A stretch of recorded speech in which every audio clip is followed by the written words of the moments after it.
తాకట్లో ఉన్న మీ బంగారాన్ని విడిపించి ఆ రోజు ఆన్లైన్ రేటుకి కొంటాం. Sharma gold company. Breaking news చూస్తున్నారు. అక్కడ ఏదైతే అహ్మదాబాదులో ఫ్లైట్ క్రాష్ జరిగిందో అక్కడ ఒక విచిత్రమైన సంఘటన కనిపిస్తుంది. మా ప్రతినిధులు విజయ్ అండ్ హర్షిని అక్కడ రిపోర్టింగ్ చేస్తున్న సమయంలో కొంత విచిత్రమైన చర్చ కనిపించింది. అక్కడ ఇన్వెస్టిగేటర్లు మాట్లాడుతున్న మాటలు కొంత ఆసక్తికరంగా మారాయి. ఏంటంటే ఎవరైతే ఇద్దరు పైలట్లు ఉన్నారో ఈ ఇద్దరు పైలట్లు అక్కడ ప్రమాదాన్ని తప్పించడానికి ఫస్ట్ ఆఫీసర్ క్లీవ్ కుందన్ అట్లాగే second main officer Sumit Sabharwal వీళ్ళిద్దరూ చాలా ఎక్స్పీరియన్స్ ఉన్న పైలట్లు. ఇద్దరు పైలట్లు విమానాన్ని కంట్రోల్ చేయలేకపోయినప్పటికీ దాన్ని ఒక చెట్టుకు ఢీకొట్టి ప్రమాద తీవ్రతను తగ్గించే ప్రయత్నం చేసినట్టుగా ఒక చర్చ జరుగుతోంది. వీళ్ళిద్దరూ చేసిన ఆ ప్రయత్నం నిజంగా వాళ్ళు ప్రమాద తీవ్రతని తగ్గించారు అని అక్కడ ఉన్న వాళ్ళు కొంత అంచనా వేస్తున్నారు. ఇదంతా పక్కన పెడితే ఎందుకు ఈ చర్చ జరుగుతుందనంటే ఎక్కడైతే ఫ్లైట్ వచ్చి కూలిపోయిందో ఆ ప్రాంతం కంటే 100 మీటర్లు ముందుకు వెళ్ళిన ఫ్లైట్ అక్కడ చెట్టును ఢీకొట్టకుండా 100 మీటర్లు ముందుకు వెళ్ళిన ఏకంగా ఒక కాలేజ్ బీజే మెడికల్ కాలేజ్ ఉంది కదా, ఆ కాలేజ్ మొత్తం భస్మం అయిపోయింది. ఇక్కడ 243 ప్లస్ అక్కడ డాక్టర్లు ఒక 13 మంది 14 మంది చనిపోయారు. మొత్తం 265 డెడ్ బాడీస్ చనిపోయినట్టుగా మనకు అప్డేట్ ఉంది. కానీ 100 మీటర్ల ముందుకు విమానం వెళ్ళిపోతే ఇప్పుడు ప్రమాదం జరిగిన బార్డర్ ప్రాంతం నుంచి 100 మీటర్ల ముందుకు వెళ్ళిపోతే కనీసం మృతుల సంఖ్య 1000 పైనే ఉండేదని ఒక చర్చ జరుగుతుంది. ఒకసారి అది ఊహించుకుంటేనే ఒళ్ళు జలధరిస్తుంది.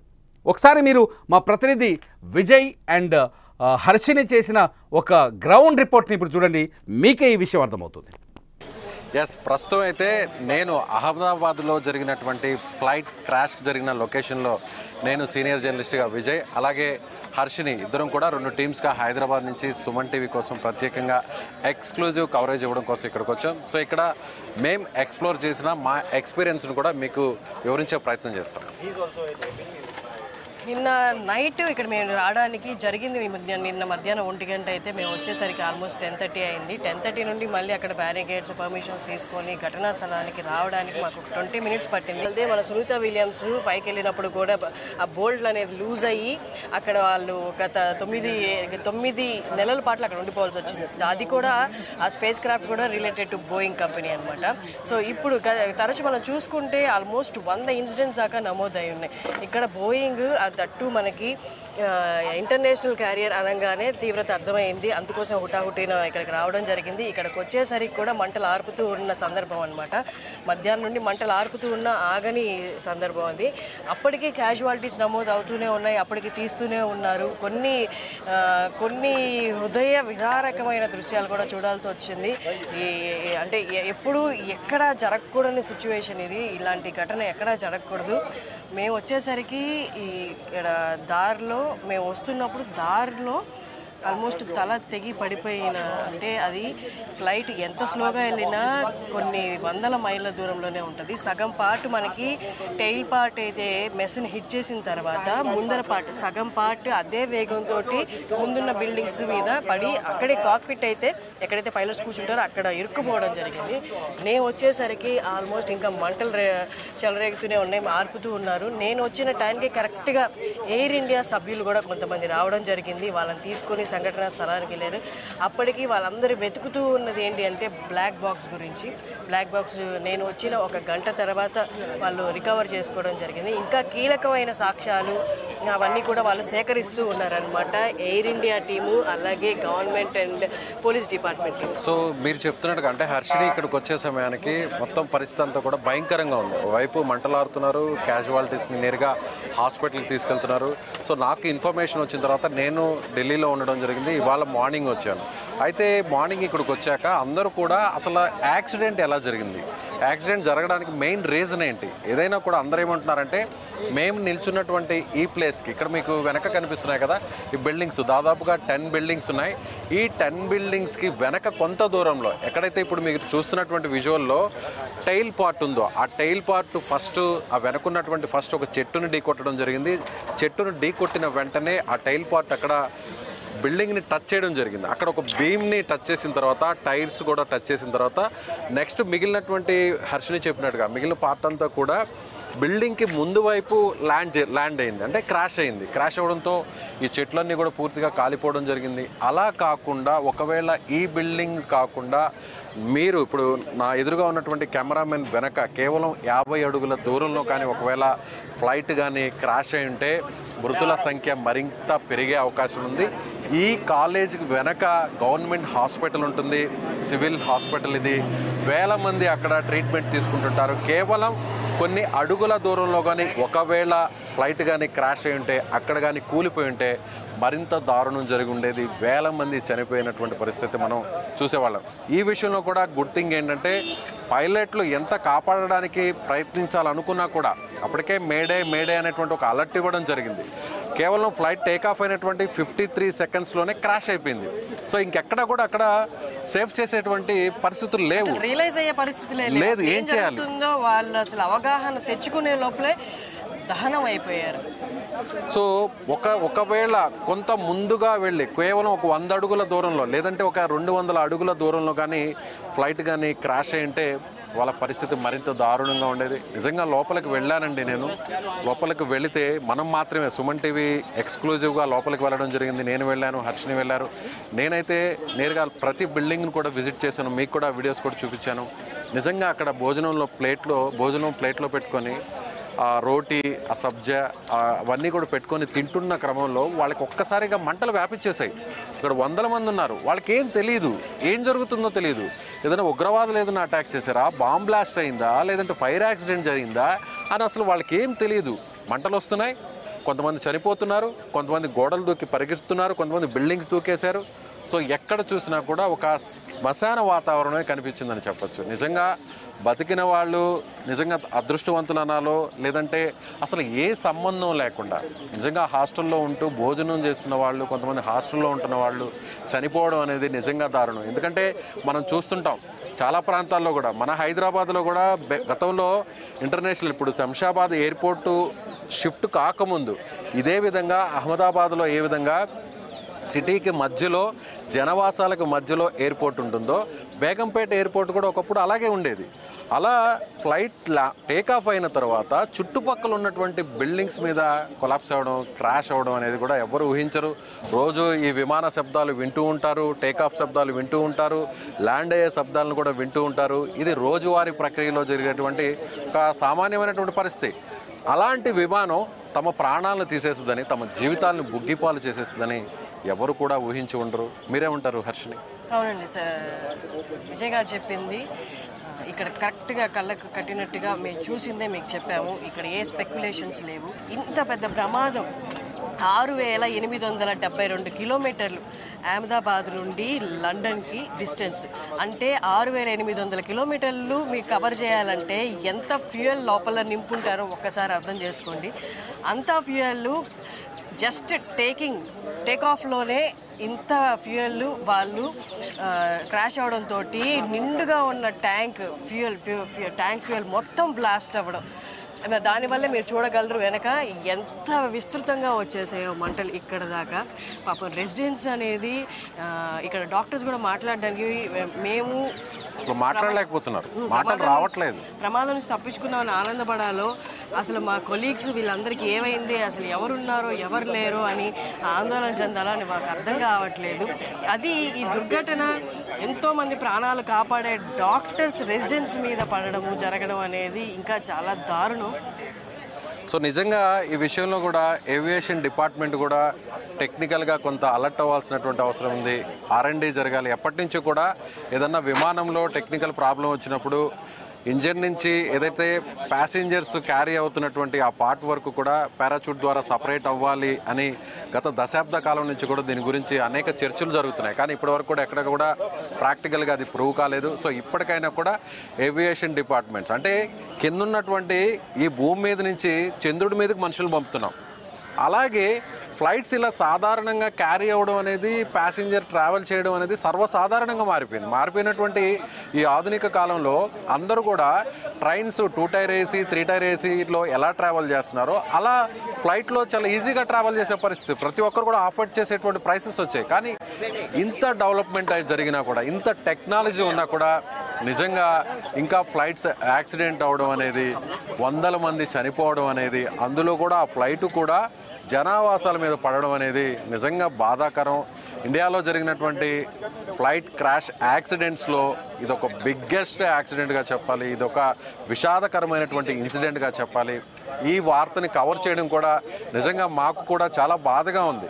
చాలా విషయాల్ని కవర్ చేశాం. నేను గతంలో కూడా సుమన్ టీవీ సంబంధించినట్టు కొన్ని షూట్స్ కోసం నేను కానీ, హర్షిని గారు కానీ, కొంతమంది యాంకర్స్ అందరం కూడా ఇదే అహ్మదాబాద్కి చాలా సందర్భాల్లో రావడం జరిగింది. గత 2 నెలల్లో 4-5 సార్లు వచ్చినటువంటి పరిస్థితులు కూడా ఉన్నాయి. కానీ ఇలా వచ్చి అహ్మదాబాద్లో ఇలాంటి వార్తని కవర్ చేయడం అనేది నిజంగా చాలా చాలా చాలా బాధగా ఉంది. ఇంకొక విషయం కూడా హర్షిని ఏంటంటే, చనిపోయిన వాళ్ళ విషయం గురించి మనం మాట్లాడుకుంటుంటే ఆ చనిపోయినటువంటి మృతదేహాలను గుర్తుపట్టలేని విధంగా దారుణంగా ఉన్నాయి. పీసెస్ అయిపోయినాయి. తల ఎవరిదో తెలియదు. హర్షిని చెప్పినట్టుగా వాళ్ళు వచ్చే టైంకి ఈ ప్రాంతంలోనే ఒక ప్యాసింజర్ కావచ్చు, లేదంటే ఇక్కడున్న లోకల్ పర్సన్కి సంబంధించిన హెడ్ పార్ట్ తెగిపడి ఇక్కడ రోడ్డు మీద పడిపోవడం మీరు కూడా సోషల్ మీడియాలో చూస్తుంటారు. నిజంగా ఎవరి ఏ పార్ట్దో ఎవరు తెలియదు, ఎవరు బాడీ పీసెస్ ఏంటో కూడా ఎవరికి తెలియదు. అలాంటి దారుణమైన స్థితి, కుటుంబాలకి చనిపోయారనేటువంటి జీర్ణించుకోలేని బాధ ఒక ఎత్తు అయితే, వాళ్ళ ఫ్యామిలీ మెంబర్కి సంబంధించినటువంటి డెడ్ బాడీ ఎవరిదో ఐడెంటిఫై చేయడం అదొక పెద్ద సమస్యగా మారిపోయింది. ఎంత డిఎన్ఏ టెస్టులు జరిగినా కూడా, గతంలో కూడా ఎన్నో యాక్సిడెంట్స్ జరిగాయి, ఇలాగే ఫ్లైట్ యాక్సిడెంట్స్ జరిగాయి, అలాగే ట్రైన్ యాక్సిడెంట్స్ జరిగాయి. కానీ ఎక్కడా కూడా దాదాపు 100 మంది చనిపోయిన సందర్భంలో కనీసం 30 నుంచి 40 మంది డెడ్ బాడీస్ గుర్తుపట్టలేని విధంగా గతంలో జరిగినటువంటి పరిస్థితులు ఉన్నాయి. సో అదృష్టవశాత్తు అనుకోవచ్చు, లేదంటే గుడ్ లక్గా అందరి డెడ్ బాడీస్ అన్నింటినీ కూడా ఐడెంటిఫై చేయాలి, వాళ్ళ ఫ్యామిలీ మెంబర్స్కి ఇవ్వాలని మనం కూడా మనస్ఫూర్తిగా కోరుకుంటాం. మీరేమంటారు హర్ష? నార్మల్గా అందరూ అనుకుంటారు ఏదైనా బిల్డింగ్ మీద పడితే ఆ బిల్డింగే కదా మనకి ఆ తీవ్రతని ఫేస్ చేస్తుంది అని. కానీ మనకి బోయింగ్ అనేది పెద్ద ఫ్లైట్, 242 మందిని క్యారీ చేస్తున్న ఫ్లైట్. అది 187 ఫీట్ ఉంటుంది, 187 ఫీట్ ఉంటుంది. అందుకోసమే మనకి ఇంత భారీ ఎత్తున నష్టం కనిపిస్తూ ఉంది. ఏ ప్రోగ్రామ్ హోస్ట్ అయినా, ఏ యాంకర్ అయినా బాగా వర్క్ చేయాలనుకుంటారు. కానీ ఇక్కడ మేము ఎంత చెప్పాలన్నా రోదనలే ఉన్నాయి మా చుట్టుపక్కల. ఎంత చెప్తూ ఉన్నా అవి చూస్తూ అసలు ఇలాంటి పరిస్థితి ఎందుకు వచ్చిందా అని క్షణక్షణం లోపల అనుకుంటూ కవర్ చేయాల్సి వచ్చింది. ఇదంతా మీ అందరికీ అవేర్నెస్ క్రియేట్ చేయడానికి, ఇక్కడ పరిస్థితి ఏంటి అని తెలపడానికి మేము ఇంత కష్టం తీసుకొని ఇక్కడికి వచ్చింది. సో ఇప్పుడు ప్రస్తుతానికి క్యాజువాలిటీ విషయానికి వస్తే అక్కడ మాత్రం మనకి ఎలాంటి అప్డేట్ రావట్లేదు అఫీషియల్గా డాక్టర్స్ తీస్తే తప్ప. నిన్న రాత్రి వరకు హాస్పిటల్లో కూడా ఎలా ఉన్నింది. నేను లోపలికి వెళ్ళి కొంతమంది పేషెంట్స్ తోటి, వాళ్ళ రిలేటివ్స్ తోటి మాట్లాడడం జరిగింది. నేను మాట్లాడుతున్న ఆ టైంలో కొంతమంది పేషెంట్స్ ఉంటే ఇంకొంత భాగం ఎవరున్నారు అంటే మా వాళ్ళు కూడా అదే రెసిడెన్సీలో ఉండేవాళ్ళండి. వాళ్ళు అసలు ఇక్కడ ఉన్నారా లేరా ఆ టైంలో, లేకపోతే బయటకు వచ్చారా, వాళ్ళ నోటి నుంచి ఆ మాట రావట్లేదు. చనిపోయారేమో అన్న ఆ మాట రాలేక వాళ్ళు ఎక్కడున్నారో కనిపెట్టండి, వాళ్ళు ఎక్కడున్నారో కనిపెట్టండి అంటున్నారు. మొత్తం కాలిపోయి ఉన్నాయండి. ఆ పక్కనే ఎవరైతే పెట్స్ని పెంచుకుంటూ ఉన్నారో ఆ పెట్స్ని ఆ 30 సెకండ్స్లో వాళ్ళ ప్రాణాలకి అసలు ఏమవుతుందో తెలియదు. వాళ్ళు అసలు అవగాహన రియలైజేషన్లోకి వచ్చే లోపలే వాళ్ళ ప్రాణాలే పోయాయి. ఇంకా ఆ చిన్న ప్రాణాలను వాళ్ళేం కాపాడుతారు. అవి అలాగే కట్టేసి ఉన్నాయి, అలాగే అక్కడే బూడిదైపోయి అలా స్తబ్దుగా నిల్చున్నాయి అన్నమాట. వాటి శవాలు కూడా అక్కడే ఉన్నాయి. లోపల ఇంకా సామాన్లు తీస్తూనే ఉన్నారు. అది ఫ్లైట్లో ఉన్న సామాన్లు, అలాగే ముక్కలు అయిపోయిన అపార్ట్మెంట్ గ్లాసులు, ఫర్నిచర్ అలా అన్ని కాలిపోయి అతుక్కుపోయి ఉన్నాయండి. వాళ్ళకి ఏం తీసుకెళ్లాలో కూడా తెలియట్లేదు. కానీ అసలు వాళ్ళు తిరిగి మళ్ళీ ఇక్కడికి రాగలరా, ఉండగలరా అనేది పెద్ద ప్రశ్న. ఖచ్చితంగా ఉండలేరు. ఇవన్నీ హాంట్ చేస్తూ ఉంటాయి వాళ్ళని. సో నిజంగా లోపలికి వెళ్ళినప్పుడు అక్కడ సిచ్యువేషన్ చూస్తే దాదాపు 6 బిల్డింగ్స్ మొత్తం అంతా కూడా కాలి బూడిదైపోయి ఉన్నాయి. అందులో కొన్ని జంతువులు, ముఖ్యంగా నేను చూశాను, నా మొబైల్తో నేను షూట్ చేశాను. ఒక పావురం అయితే అలా పూర్తిగా కాలిపోయింది, కన్ను మాత్రమే కనిపిస్తుంది. నేను చనిపోయిందేమో అని ఆ పావురాన్ని క్లోజ్గా నేను మొబైల్ తీసుకెళ్తే అది ఒక్కసారిగా ఏదో ఒక వస్తువు దగ్గరకు వచ్చిందని అప్పటి వరకు బూడిదగా మారిపోయినటువంటి ఆ పావురం అప్పుడు రెక్కలు విరుచుకొని ఎగురుతూ బయటికి కొంత దూరం వరకు వెళ్ళగలిగింది. బహుశా అది కొన్ని క్షణాలు మాత్రమే బతుకుతుంది అనుకుంటా, చనిపోతుంది. చెప్పడం కూడా చాలా బాధగా ఉంది. మరికొన్ని పావురాలు అయితే కాలిపోయినటువంటి ఆ చెట్ల కొమ్మల మీద తమ గూడు కోసం ఎదురు చూస్తున్నాయి, తమ పిల్లల కోసం ఎదురు చూస్తున్నాయి. ఆ గూడులో గుడ్లు పెట్టుంటాయి కొన్ని పావురాళ్ళు. చాలా బిల్డింగ్స్ మీద మనం చూస్తుంటాం, పెద్ద పెద్ద బిల్డింగ్స్ మీద పావురాలన్నీ కూడా గూళ్ళు కట్టుకుంటుంటాయి, అక్కడే తమ గుడ్లు పెట్టి పిల్లలు కూడా పొదుగుతుంటాయి. అలా కొన్ని వందల పావురాలు ఈ బిల్డింగ్స్ మీద ఉన్నాయి. అవన్నీ కూడా కాలి బూడిదైపోయాయి. లోపలికి వెళితే ఆ మెస్లో భోజనం చేసేటువంటి ఆ ప్లేస్ దగ్గర ఒక కుక్క అలాగే ఉంది, ఒక శునకం. తన యజమాని వస్తాడు, అది అమ్మాయి కావచ్చు అబ్బాయి కావచ్చు ఎవరో తెలియదు, తను ఎంతో ఇష్టంగా వాళ్ళు పెంచి విశ్వాసంగా చూసుకుంటున్నారు.